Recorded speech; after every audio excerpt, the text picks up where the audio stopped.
देवी सर्वभूतेषु विष्णुमायेति शुद्धिता नमस्तस्यै नमस्तस्यै नमस्तस्यै नमो नमः।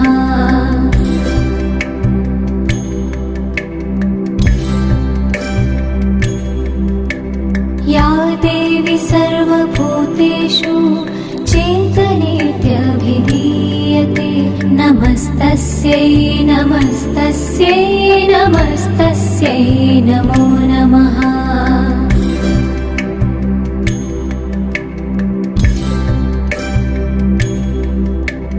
या देवी सर्वभूतेषु बुद्धिरूपेण संस्थिता नमस्तस्यै नमस्तस्यै नमस्तस्यै नमो